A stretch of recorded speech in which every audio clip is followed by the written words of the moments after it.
Bismillahirrahmanirrahim. Assalamualaikum warahmatullahi wabarakatuh.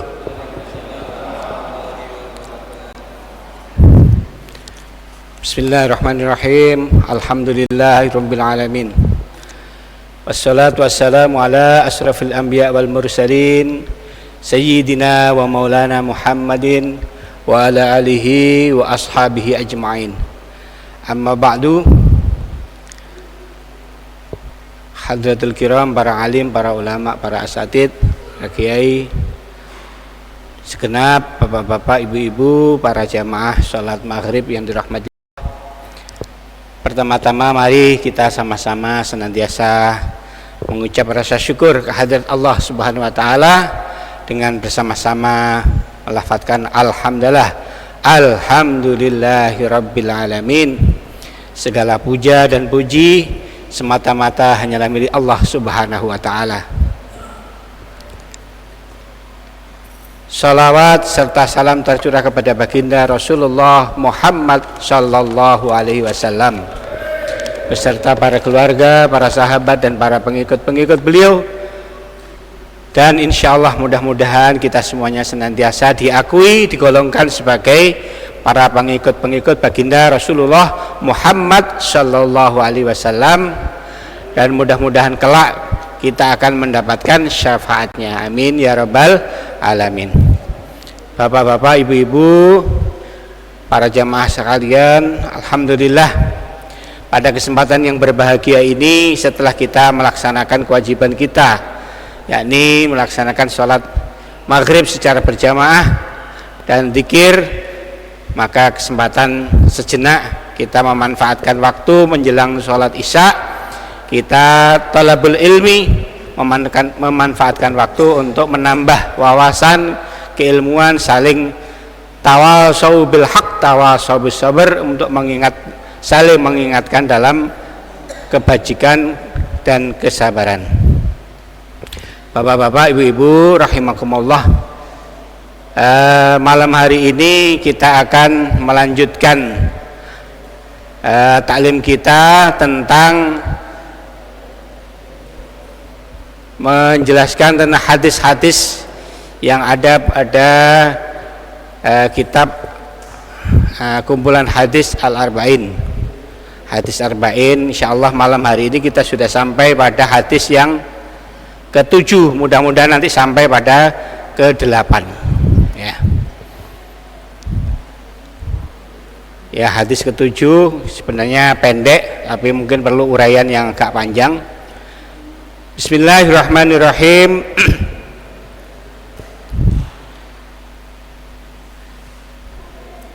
An Raqiyah Tamim ibnu Aus ad-Dari anna Nabi sallallahu alaihi wasallam qala ad-dinun nasihah, ad-dinun nasihah, ad-dinun nasihah salatan. Qulna liman? Qala lillahi wa li kitabihi wa li rasulihi wa li a'immatil muslimina wa ammatihim. Rawahu Muslim. Hadis riwayat Imam Muslim. Hadis ini diriwayatkan oleh Raqiyah Tamim ibnu Aus ad-Dari. Beliau mengatakan anna Nabi, sesungguhnya Nabi sallallahu alaihi wasallam qal, berdawuh atau bersabda, ad-dinu an-nasihah, 3 kali, salatan ya. Ad-dinun nasihah, ad-dinu an-nasihah. Agama itu adalah sebuah nasihat. Agama itu adalah sebuah arahan, agama itu adalah sebuah pitutur. Kulna, para sahabat bertanya, liman, untuk siapa ya Rasulullah? Qala, bersabda baginda Rasulullah, lillahi, untuk Allah, wali kitabihi, dan untuk kitabnya, wali rasulihi, dan untuk rasul-rasulnya, wali a'immatil muslimin, dan juga untuk para pemimpin-pemimpin umat Islam, wa ammatihim, dan juga untuk para komunitas muslim secara umum, secara keseluruhan. Rawahu Muslim, diriwayatkan oleh Imam Muslim. Hadisnya pendek ya, tapi ini perlu jabaran. Ad-dinu an-nasihah, apa yang disebut dengan atau yang dimaksud dengan ad-dinu an-nasihah? Bahwa agama itu adalah sebuah nasihat. Ya, bahkan Rasulullah mengulang sampai 3 kali ad-dinu an-nasihah, ad-dinu an-nasihah, ad-dinu an-nasihah. 3 kali Rasulullah mengucap bahwa agama itu adalah merupakan nasihat. Maka ditanya oleh para sahabat, liman, untuk siapa nasihat itu wahai baginda Rasul? Dijawab oleh baginda Rasul, lillahi. Pertama, bahwa din atau agama ini dinasihatkan untuk lillah. Bukan berarti Allah itu perlu nasihat, bukan. Jadi dengan beragama ini kita dinasihati untuk memahami hak-haknya Allah. Ya, memahami hak-haknya Allah supaya kita paham ya, kita ini siapa itu Allah ya, siapa itu kita, siapa itu Allah, dan apa kewajiban-kewajiban kita ya. Itu yang pertama, bahwa lillahi, untuk lillah. Nah, banyak sekali yang harus kita pahami dengan kita beragama, memahami tentang hak-haknya Allah yang harus kita jaga. Apa itu haknya? Ya, diantaranya adalah bahwa Allah memiliki hukum-hukumnya untuk ditaati. Ya, hukum-hukum Allah untuk ditaati. Ya, di situ Allah sudah menjelaskan ada yang disebut dengan hukum, ada 5. Ini secara umum adalah ada halal, ada haram, ada makruh, ada mubah. Ya, ada apa lagi? Haram, halal, mubah, makruh, dan sunnah ya. Sunnah, mandub ya. Nah, ini adalah ketentuan-ketentuan yang Allah berikan, salah satunya ya. Kita harus mengikuti apa yang dikatakan oleh Allah ini haram, ya haram, ya harus dihindari. Apa yang dikatakan oleh Allah wajib, ya harus dilaksanakan. Nah, ketentuan-ketentuan ini dijabarkan di dalam Al-Quran, di dalam Al-Hadis, banyak sekali ya, penjabaran-penjabaran tentang hukum-hukum yang harus diikuti ini ya. Ini termasuk bagian dari taat kepada Allah. Atiullah wa atiur rasul wa ulil amri minkum. Taatlah kepada Allah dan taatlah kepada Rasul dan juga kepada para pemimpin-pemimpin kamu ya. Nah, kemudian kita perlu tahu siapa itu Allah. Allah di dalam surat Toha ayat 24 mengatakan, Allah berfirman, a'udzubillahi minasyaitonirrajim, innani anallah la ilaha illa ana fa'budni wa aqimis sholata lidzikri. Allah berfirman di dalam surat Toha 24 ini, innani anallah, innani, sesungguhnya aku, kata Allah itu Allah, la ilaha illa ana, tidak ada ilah, tidak ada sesembahan, tidak ada yang zat yang boleh disembah illa ana, kecuali Allah. Fa'budni, maka sembahlah aku, kata Allah. Nah, ini kewajiban kita, ini perintah. Kita sudah diberi informasi siapa Allah. Allah adalah satu-satunya zat yang berhak untuk diibadahi, untuk disembah. Dan kita diperintahkan oleh Allah, fa'budni, sembahlah, menyembahlah kamu hanya kepadaku. Nah, menyembah Allah ya, ini termasuk yang inilah salah satu nasihat ad-din kepada untuk Allah, menginformasikan bahwa Allah itu adalah Tuhan sesembahan kita.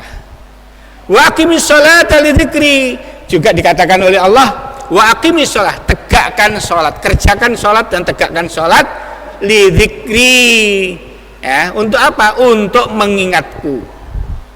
Nah, zikir, sholat itu untuk lidzikri ya, bukan.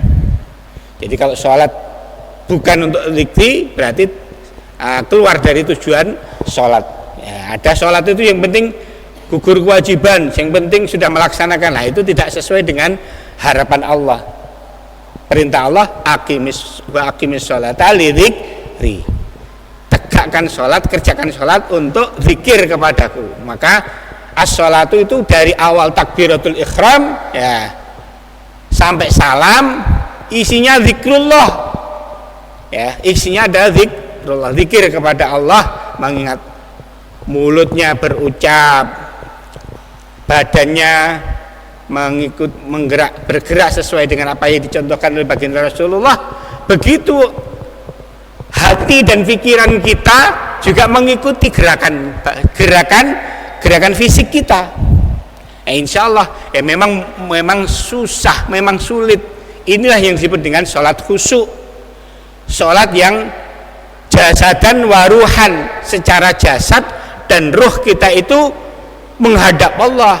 Sebagaimana yang diinformasikan oleh baginda Rasulullah, al-ihmah wal ihsan al-ihsan anta'budallah ka'annaka tarahu fa illam takun tarahu fa innahu yaraka.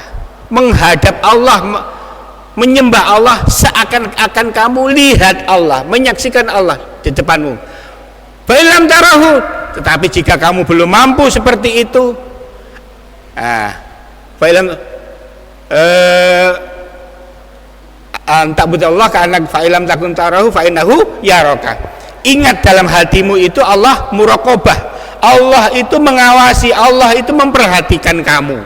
Jadi minimal dalam perasaan kita itu kita diawasi oleh Allah.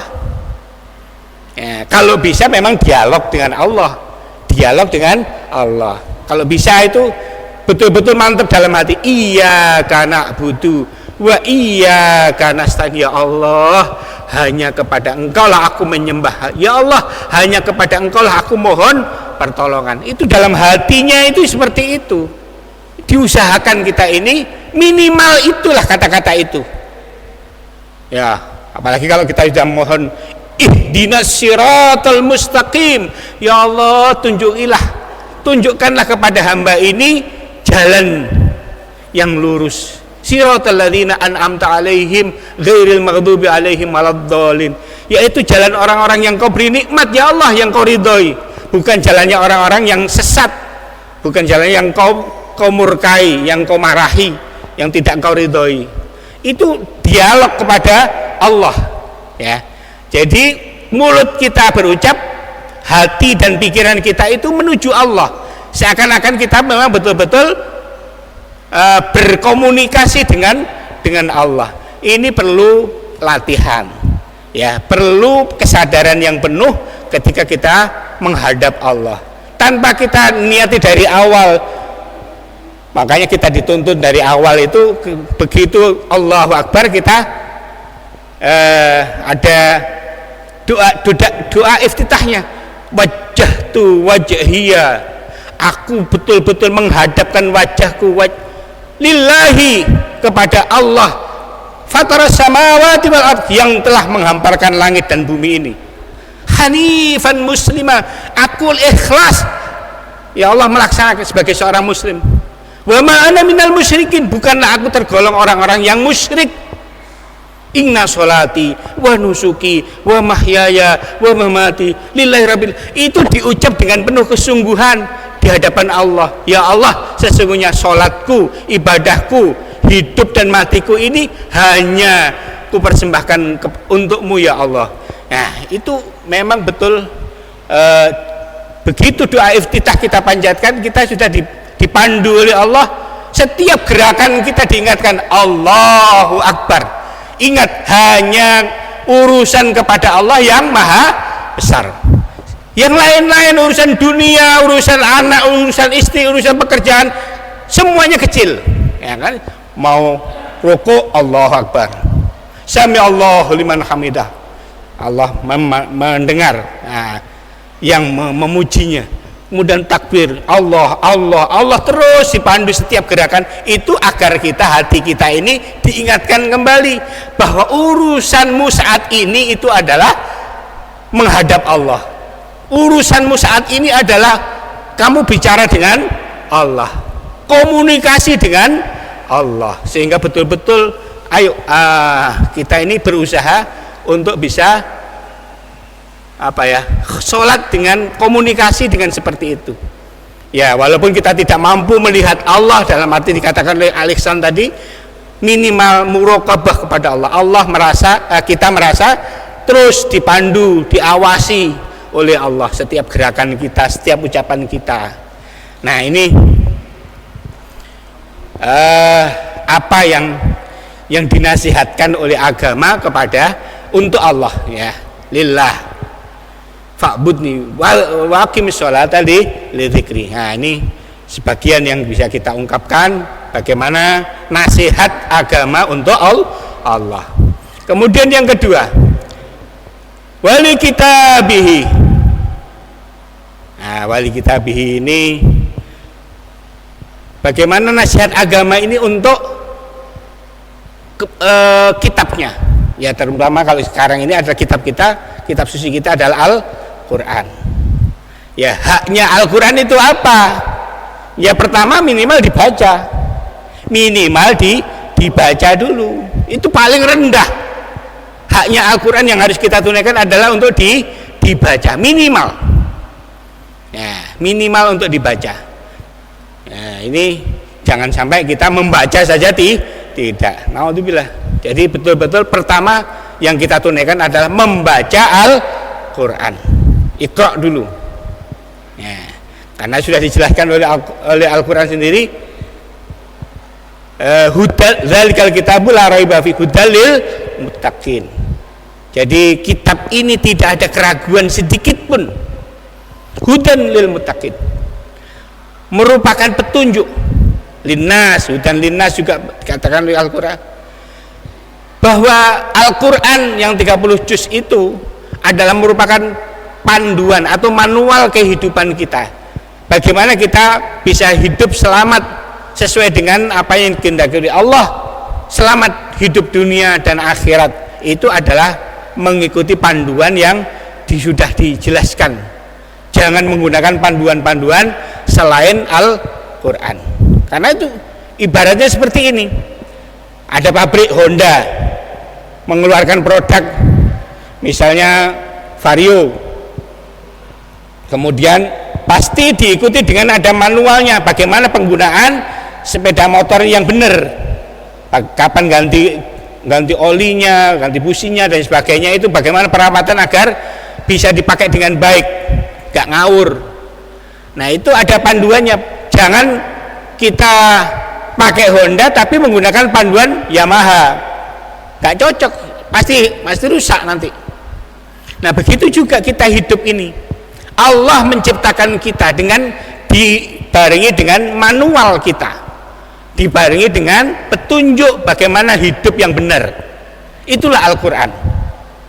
Ya, hudal linnas, bagaimana petunjuk agar manusia itu selamat hidupnya, itu pakai Al-Quran. Maka pertama, ayo kita baca Al-Quran. Ya, membaca Al-Quran ya seminimal mungkin lah. Kalau kita sehari bisa 1 rukuk, ya alhamdulillah 1 rukuk, ya 1 ain. Kalau bisa 1 one day one juz, misalnya sehari 1 juz minimal. Subhanallah, kalau bisa 1 juz 1 hari berarti sebulan kita khatam. Nah, seperti itu. Jadi minimal baca dulu. Nah, perintah Al-Quran, perintah Allah dalam Al-Quran untuk kepada Al-Quran ini banyak, tidak hanya membaca. Salah satunya apa? Moco Quran angen-angen sak maknani. Tadabbur Al-Quran, membaca Al-Quran kemudian dimasukkan ke dalam hati. Kalau sudah masuk ke dalam hati, ya diangen-angen sak maknani, kemudian berusaha mengamalkan Al-Quran, isi kandungan Al-Quran sedapat mungkin yang bisa kita lakukan. Itu perintahnya seperti itu. Ya, di dalam surah Muhammad itu juga ada dikatakan oleh Allah,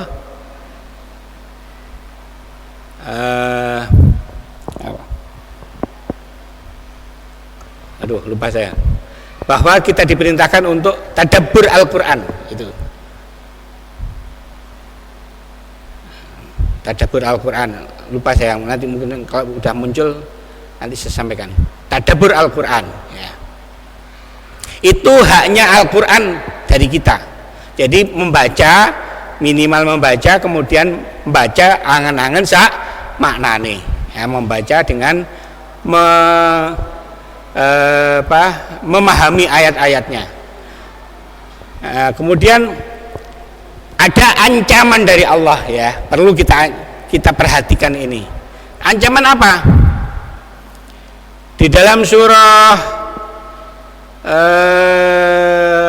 Toha, ya, ayat 124 sampai 26. Ini Allah berfirman, a'udzubillahi minasyaitonirrajim. Wa man a'rada an dzikri fa inna lahu ma'isatan dongka. Ya, di 124. Wa man a'rada, dan barang siapa yang mengabaikan an dzikri. Dzikri itu adalah Al-Qur'an. Ayat-ayatku atau peringatanku Al-Qur'an, fa inna lahu ma'isatan dongka. Pastilah dia akan mengalami sebuah kehidupan yang sempit, ya, kehidupan yang sempit. Dan dilanjutkan adalah wa nahsuruhu yaumal qiyamati a'ma. Kemudian nanti di hari mahsyar aku akan bangkitkan dia dalam keadaan buta, tidak bisa melihat. Wa nahsuruhu yaumal qiyamati a'ma. Qala, orang-orang yang dibangkitkan dalam keadaan buta itu bertanya kepada Allah, Rabbi lima hasartani a'ma, wahai Tuhanku, kenapa engkau bangkitkan aku dalam keadaan buta? Waqad kuntu basyira, padahal dulu waktu di dunia aku bisa melihat. Ya, di dunia kita dijawab oleh Allah, kadzalika atatka ayatuna fanasitaha. Begitulah dulu kamu di dunia, aku datangkan kepadamu ayat-ayatku Al-Quran, fanasitah, kamu abaikan, kamu lupakan. Wakadzalikal yauma tunsa, maka hari ini kamu akan dilupakan. Wakadzalikal yauma tunsa. Masya Allah, naudzubillah min dzalik. Jadi kita hari ini kita bersyukur dianugerahi oleh Allah penglihatan yang sempurna, bisa melihat. Bisa melihat ini salah satunya untuk tugas kita adalah untuk membaca Al-Quran, mentadabburi Al-Quran. Jangan sampai kita diberi mata ini, kemudian dihadapkan kita kepada Al-Quran, kemudian kita abaikan, tidak mau baca, tidak mau tadabbur, tidak mau menteladani atau mengamalkan apa-apa yang dikandung dalam Al-Quran. Itu ancaman Allah tadi itu. Pertama di dunia, ya, di dunia, saat di dunia ini hidupnya sempit. Hidup sempit itu bukan berarti mesti miskin, tidak. Banyak orang yang kaya harta tapi hatinya sempit, tidak ada kebahagiaan yang dirasakan.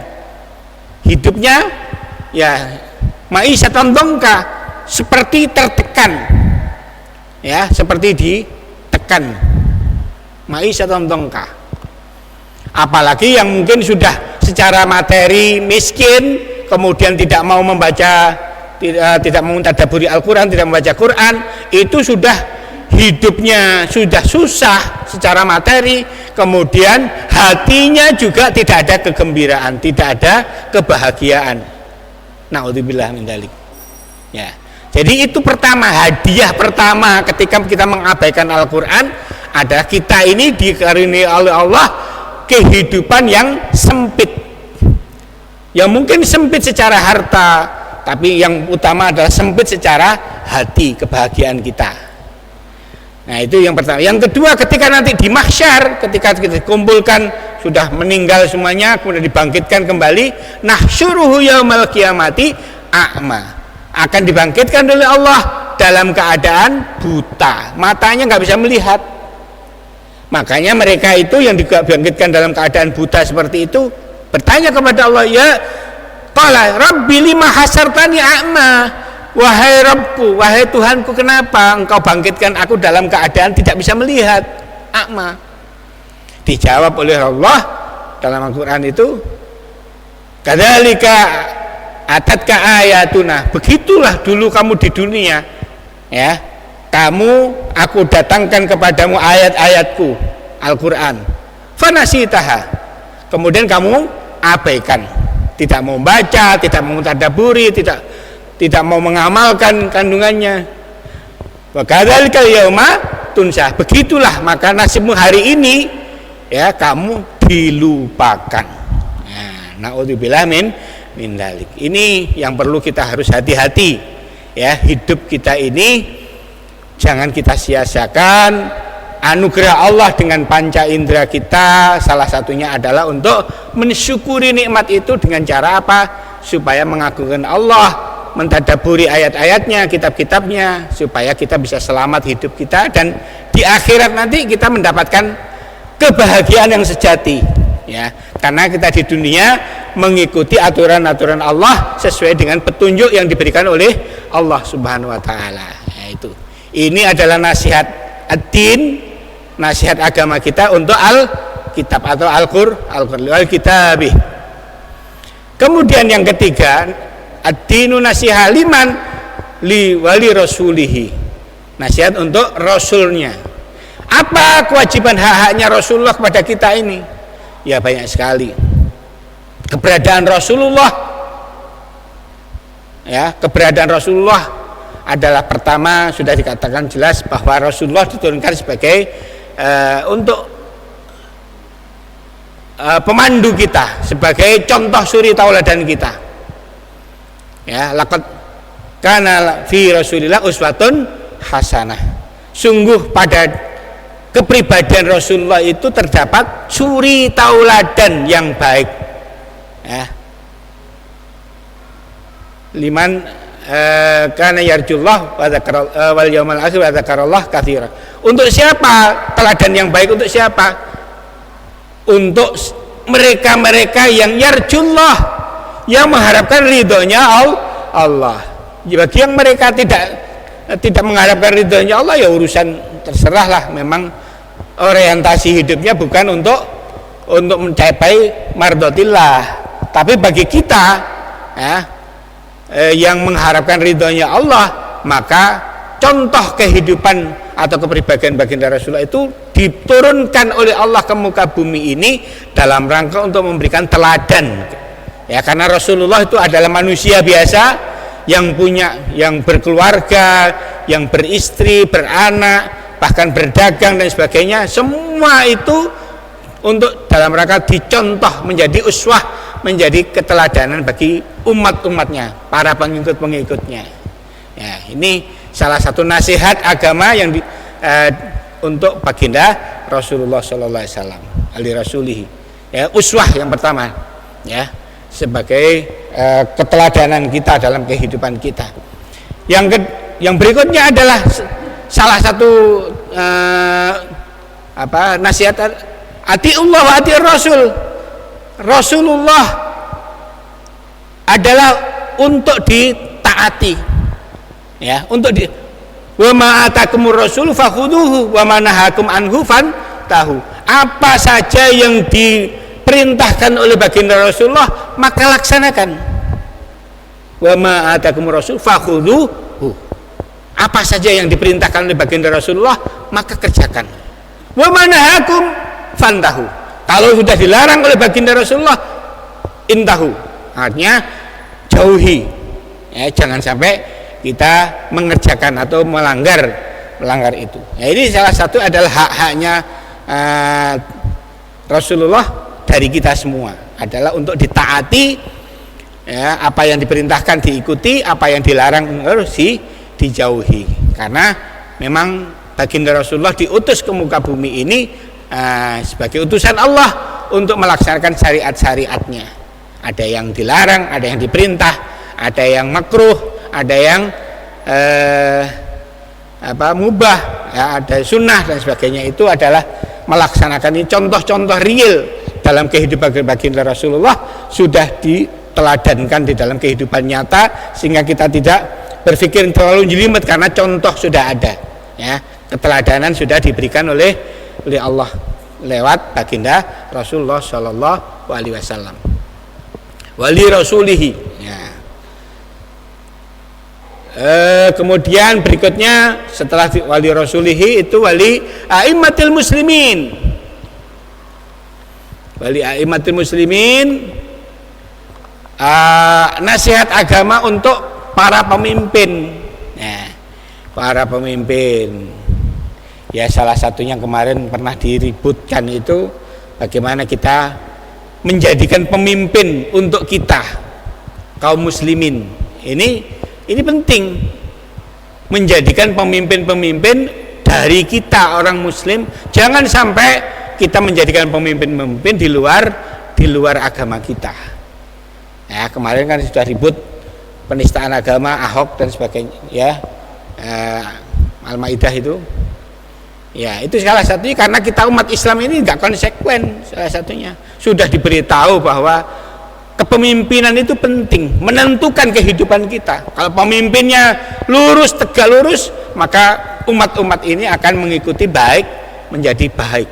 Tapi kalau pemimpinnya ini kacau, tidak mengikuti aturan-aturan syariah, maka jauhlah kita dari syariah. Ini makanya penting, ya. Memilih pemimpin itu harus yang berakhlakul karimah, yang keimanannya lurus, ya. Ini menjadi keteladanan dan sebagainya. Jadi ini penting, ya. Perjalanan kita karena memimpin pemimpin yang salah itu sudah jelas nyata. Bagaimana kita mengalami kehidupan yang susah, ya, dari diakibatkan oleh pemimpin yang tidak sesuai dengan syariah kita. Ini penting. Berikutnya nanti pemimpin-pemimpin yang kita pilih di jenjang apa saja, bukan hanya sebagai pemimpin negara, ya, di gubernur, bupati, ya, bahkan RT RW. Mohon maaf saya katakan RT RW, ya, pemimpin RT di sini saja, contoh di perumahan ini, ya, mohon maaf saya katakan. Kalau dari kita mungkin karena banyaknya umat Islam, maju ditunjuk agak susah gitu ya. Tapi seandainya di luar kita ditunjuk langsung siap, gitu. Ya kan mesti gitu. Akan dari non Muslim kalau misalnya diberi kesempatan pasti akan semangat. Karena apa? Yaitu akan menentukan, mewarnai wilayah.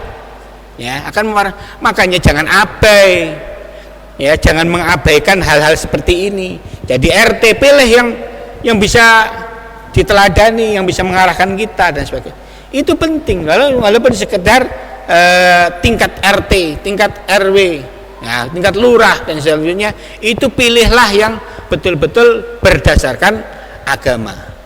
Far bidzatiddin taribat yadak. Beruntunglah kamu ketika kamu mendasari pilihanmu berdasarkan pilihan agama. Ya. Jadi ini penting, ya, tentang a'immatul muslimin, kepemimpinan umat Islam. Karena kita ini mayoritas Islam harus dipimpin oleh orang-orang yang seiman dengan kita, ya, yang sehingga kita bisa melaksanakan dengan mudah, dengan menjalankan syariat ini dengan benar. A'immatil muslimin. Kemudian yang kelima, ad-dinun nasihah itu wa'ammatihim, nasihat agama untuk seluruh komunitas masyarakat. Wah, ini sangat luas ini, ya, sangat luas. Ini menyangkut tentang seluruh faktor kehidupan kita, ekonomi, budaya, ya, politik dan sebagainya, semuanya. Nah, kita bermuamalat, ini penting. Kita salah satu yang kemarin kita diskusikan itu bagaimana kita diingatkan oleh Rasulullah, siapa yang terjerumus, al halalu bayyin war haram bayyin wa ma bainahuma mustabihat. Ya, kemarin kan diangkat di hadis berikut sebelumnya kan begitu. Halal itu jelas, haram jelas. Di antara keduanya itu sesuatu yang samar. Waman waqa'a fil mustabihat waqa'a fil haram. Siapa yang terjerumus ke dalam sesuatu yang mustabihat, dia itu sebenarnya terjerumus ke dalam sesuatu yang haram. Ini berat sebenarnya. Ya, kemarin kita contohkan banyak. Mohon maaf, mungkin ada yang tersinggung. Ya, salah satu contoh perokok berat misalnya, itu pasti tersinggung. Walaupun saya katakan itu adalah sesuatu yang kalau di Indonesia namanya hukumnya makruh. Di Indonesia dikatakan oleh makruh karena banyaknya orang-orang yang ketergantungan dengan rokok. Coba di ulama-ulama yang lain, hukumnya haram jelas. Apa yang membuat rokok mengatakan itu halal atau makruh? Nggak ada alasan. Karena itu dorurahnya terlalu besar, dorornya. Maka secara hukum itu makanya dikatakan oleh Rasulullah, siapa yang terjerumus ke dalam mustabihat maka dia itu terjerumus ke dalam haram. Tapi abot kan meninggalkan rokok, ya karena sudah kecanduan rokok. Ya walaupun tahu bahwa itu nggak boleh. Begitu juga kemarin kita contohkan, diantaranya adalah bagaimana kita bermuamalah dengan perbankan misalnya kemarin. Berat memang, kita sudah dihadapkan pada bunga bank itu adalah riba, dan riba itu jelas haram. Tapi bagaimana kita ini sulit meninggalkan sesuatu yang muamalah kita ini terikat dengan satu dengan yang lain. Bisnis kita ini semuanya menggunakan bank, misalnya bank BCA misalnya. Kalau partner kita ini menggunakan BCA, kita nggak pakai BCA, kita akan ditinggal, ya nggak bisa transfer dan sebagainya. Itu salah satu tantangannya, ya salah satu tantangannya begitu. Jadi berat memang meninggalkan sesuatu yang belum jelas itu ya, mustabihat. Tapi sebenarnya kalau saya katakan bukan mustahibiat lagi, kalau sudah bank-bank yang ribawi itu sudah pasti haram. Walaupun berat meninggalkannya, itu tetap itu hukum jangan diubah hukumnya karena ada sesuatu yang memberatkan. Tidak, tetap itu hukumnya jelas itu. Nah ini contoh-contoh nasihat agama itu untuk bermuamalat, ya bermuamalah. Ada haram, ada soal riba, ada soal kredit misalnya. Semuanya menggunakan kredit, padahal ada di dalam muamalah kita salah satunya adalah bertransaksi dengan dua harga itu sudah sudah haram. Ya, hari ini kalau kamu bayar harganya 10 juta, tapi kalau nanti bulan depan menjadi 10 juta 500 misalnya. Ini kan barang yang sama hanya ini praktek-praktek seperti ini itu banyak terjadi di mana-mana. Padahal itu sudah dikatakan oleh dalam muamalat itu adalah sesuatu yang haram. Nah, jadi mohon maaf, memang ada sesuatu yang kadang-kadang kita ini berat meninggalkan, padahal kita tahu hukum yang sebenarnya. Ya, itu adalah merupakan tantangan keyakinan kita. Apakah kita sanggup meninggalkan sesuatu yang dilarang seperti itu, atau kita masih memaklumi gitu, masih memaklumi hal-hal yang seperti itu. Ini hadis nomor 7 ya, hadis arba'in yang ke-7. Ini kalau saya tambah di hadis yang ke-8 kayaknya sudah waktu Isya ini ya. Ada 1-2 pertanyaan saja dulu, barangkali ada yang tadi kelewat apa yang saya sampaikan sebelum adzan. Monggo, ada yang perlu ditanyakan? Kalau ada mohon maaf,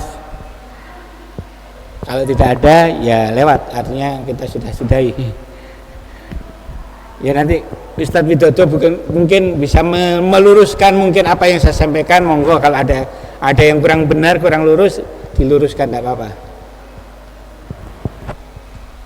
Wonten? Nggak ada. Kalau tidak ada, karena ini sudah waktunya. Belum ya?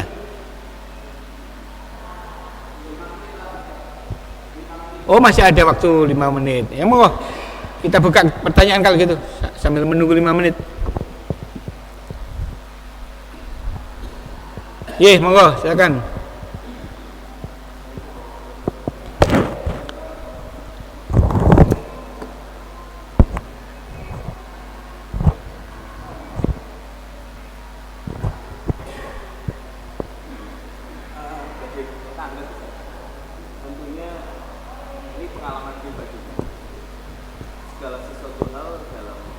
riba ini tentunya pasti kita mungkin ada di dalam dunia kerja pun tetap kita tanpa kita minta kadang ada aturan langsung dari perusahaan yang mungkin dari kredit dan sebagainya, potong gaji dan sebagainya sendiri. Mohon penjelasannya. Ya, ini pertanyaan bagus. Tadi sudah saya katakan memang kita tahu sebenarnya nggak boleh, tapi bagaimana kita mau meninggalkan itu nggak bisa karena terikat. Nah makanya itu kembali kepada kadar keimanan kita, kadar keyakinan kita sendiri. Sekarang ini banyak kan komunitas-komunitas yang sadar itu. Ada komunitas anti riba, rumah anti riba, ya penjualan anti riba sekarang sudah banyak marak di mana-mana terjadi. Itu karena apa? Semangat bagaimana menghilangkan riba di dalam kehidupan. Ya. Jadi niatnya kalau saya sudah niat saya itu nawa itu untuk meninggalkan riba, apapun yang terjadi, ya itu makanya kalau bagaimana supaya meninggalkan kredit dan sebagainya. Ya mau tidak mau ya ngumpul duit tanpa kredit itu kan sebenarnya kan sama saja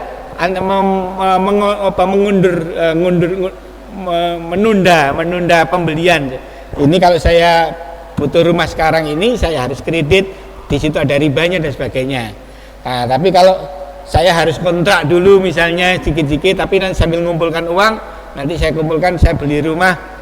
Itu ada sesuatu. Sekarang ini ada komunitas sekarang.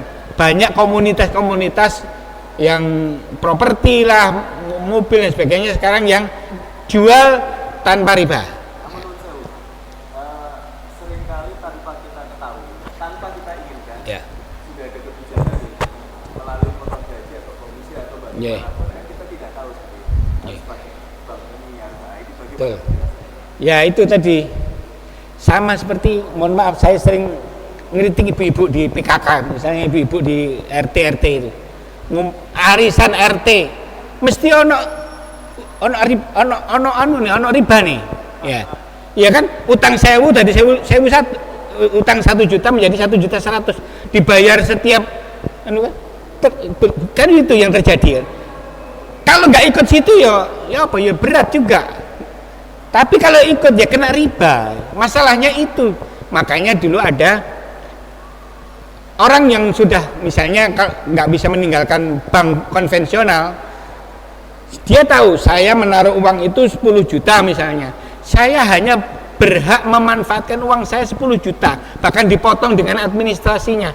Tapi kalau ada kelebihan dari itu yang saya harus keluarkan, entah itu di lubuk nonang di kayak sopo untuk menjaga diri. Tapi itu memang ikhtiar menjaga diri, bagaimana kita terlepas dari hal-hal yang memang kita ya agak susah, tapi ya beratnya kan itu ya, komunitas ya seperti tadi contoh di RT lah, di mana semua RT hampir anak simpan pinjam ibu-ibu itu mesti anak bungai.